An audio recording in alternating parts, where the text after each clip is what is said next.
Investigation, an urgent tone here at the White House, and as we previously reported, a new security environment again here at the White House as well, as the president continues his discussions inside today because of an earlier threat today on the vicinity of the White House and on the White House grounds itself. We are told as a precaution, Vice President Dick Cheney taken out of the White House grounds, brought to the Camp David retreat in Maryland, so he and the president would be a safe distance apart.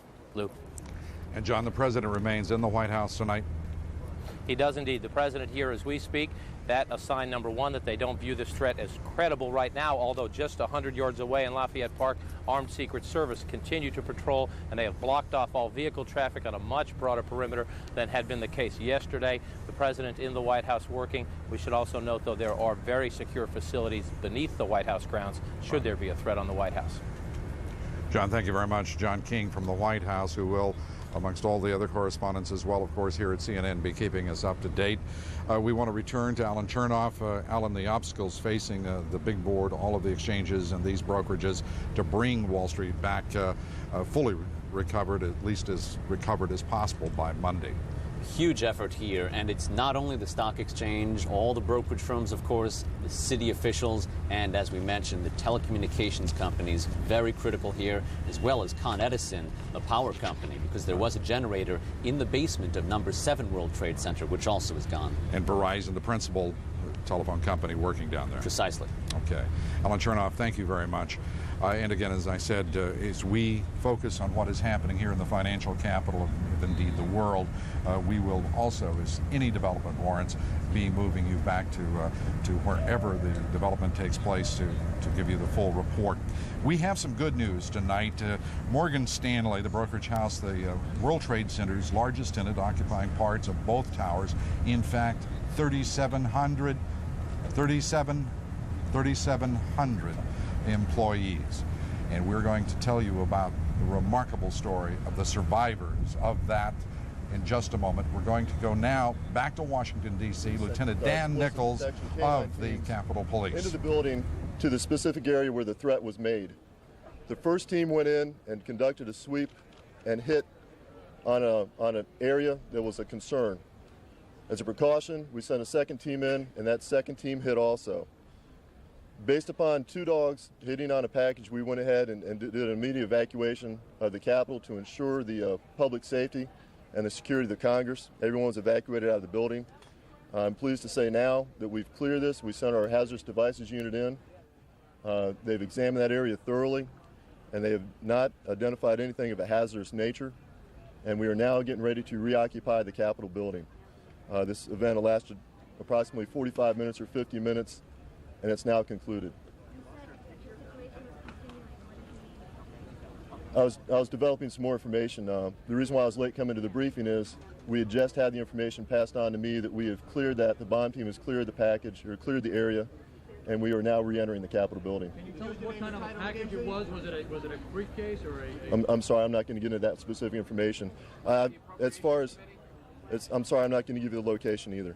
Somebody called and said that there was a package in a specific location, and there was a... Lieutenant Dan Nichols explaining the reasons that for the first time that we know ever, the U.S. Capitol has been evacuated. That after obviously a very credible threat, in this case the threat of a suspicious package or briefcase, at least something suggesting the possibility of a bomb.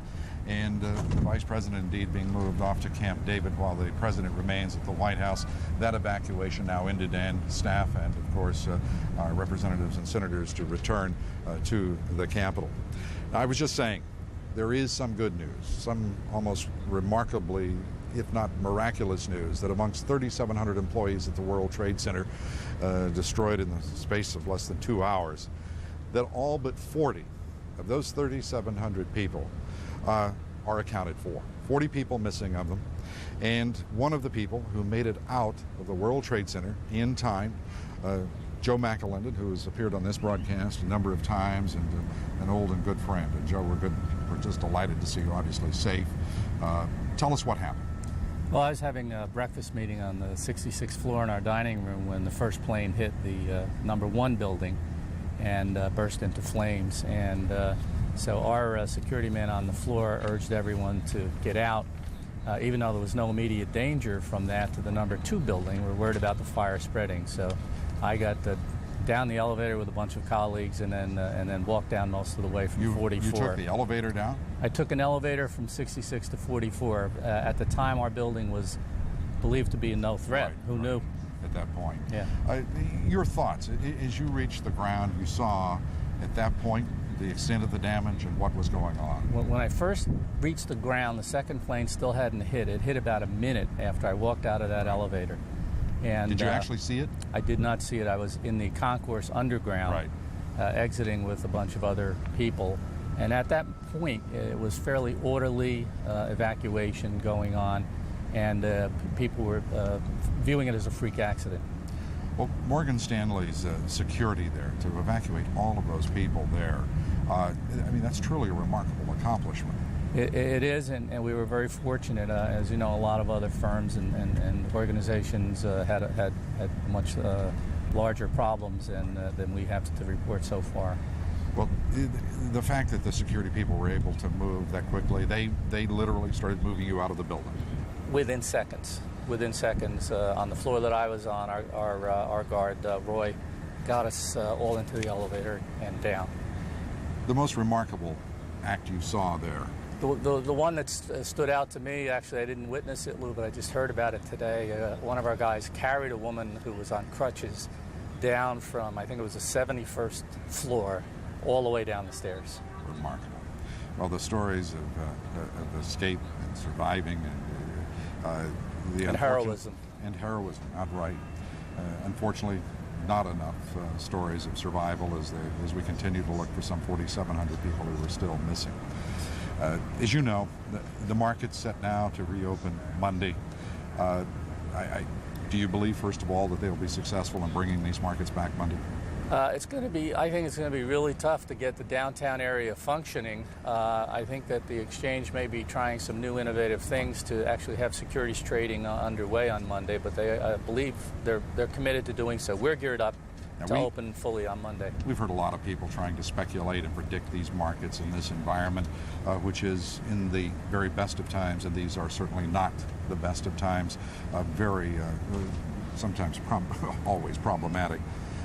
Is it your suspicion that these markets will be orderly, or do you think we'll have a problem? Well, we saw what happened overseas in response to this, and the initial plunge was followed by some bounce back, and I think you'll see that again, I suspect on Monday, if not during that week. There'll be an initial plunge, and then buyers will come in and support this market.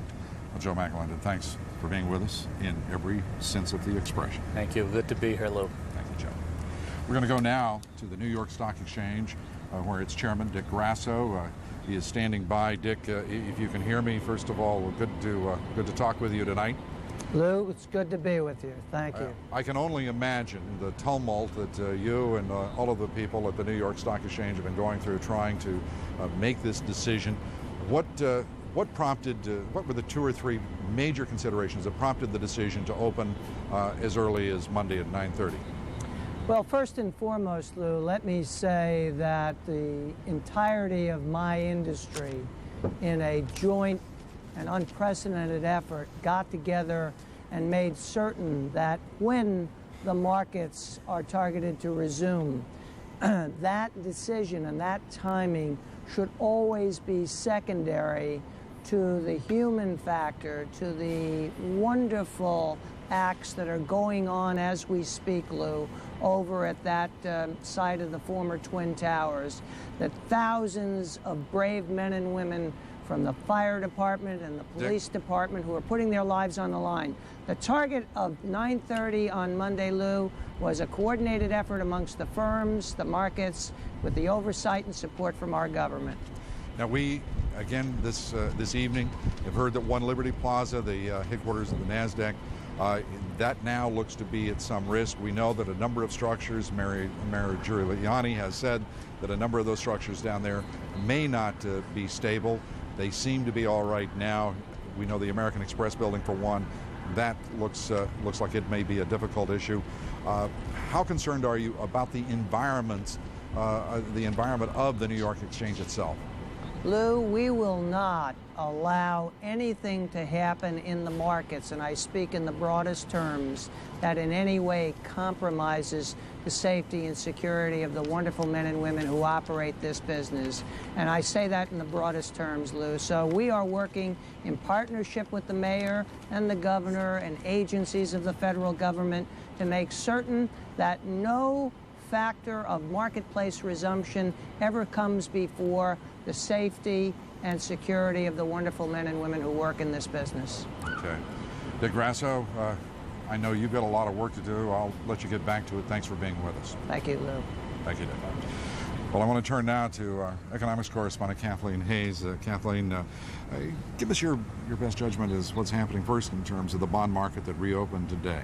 Well, it's very interesting, Lou. The bond market did reopen, and apparently it was a reasonably successful day. A big rally at the short end of the government bond market. A big rally took the two-year note down to 2.99%. I was speaking to Bill Hornberger at A.G. Edwards.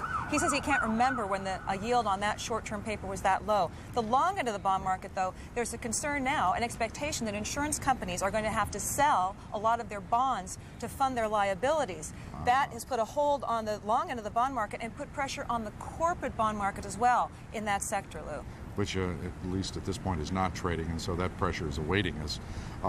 The question I guess that arises is with the 2-year down, and this security was created in 1972, this precise maturity, to see these yields down at this level. What does that tell us? Well, it tells us a couple of things. First of all, it tells us that investors around the world are parking money in a short liquid security. They don't know what's going to happen. They don't know what's going to happen when the stock market reopens. This is a place to put your money temporarily. Beyond that, a quote-unquote safe haven. That's, well, as long as our U.S. government, which we definitely have our full faith in at this point, holds up, that paper is good. That's what an investor is saying to him or herself. In addition, though, very weak economic data today.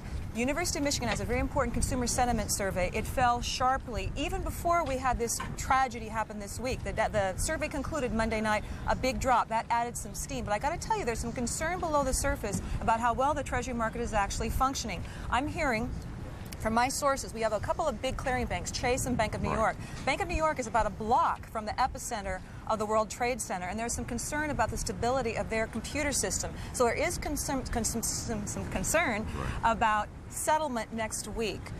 This is something I think we have to watch and monitor and find out what we hear tomorrow from the big dealers.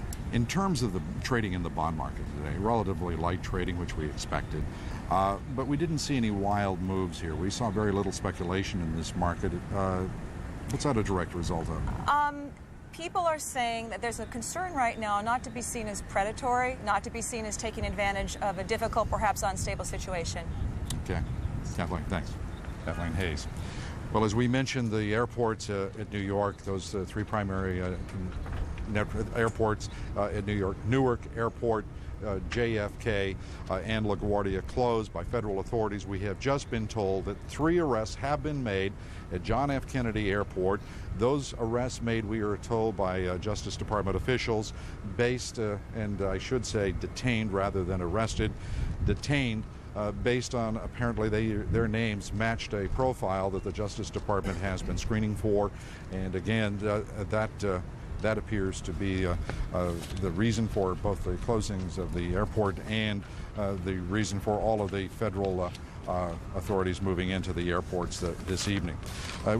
In times of crisis like these, if there have been times of crisis like this, Americans generally open their hearts and their wallets to those in real need. And great need has been created here in downtown Manhattan. But corporate America has started stepping up, and stepping up big. Susan Lesovich has that part of the story.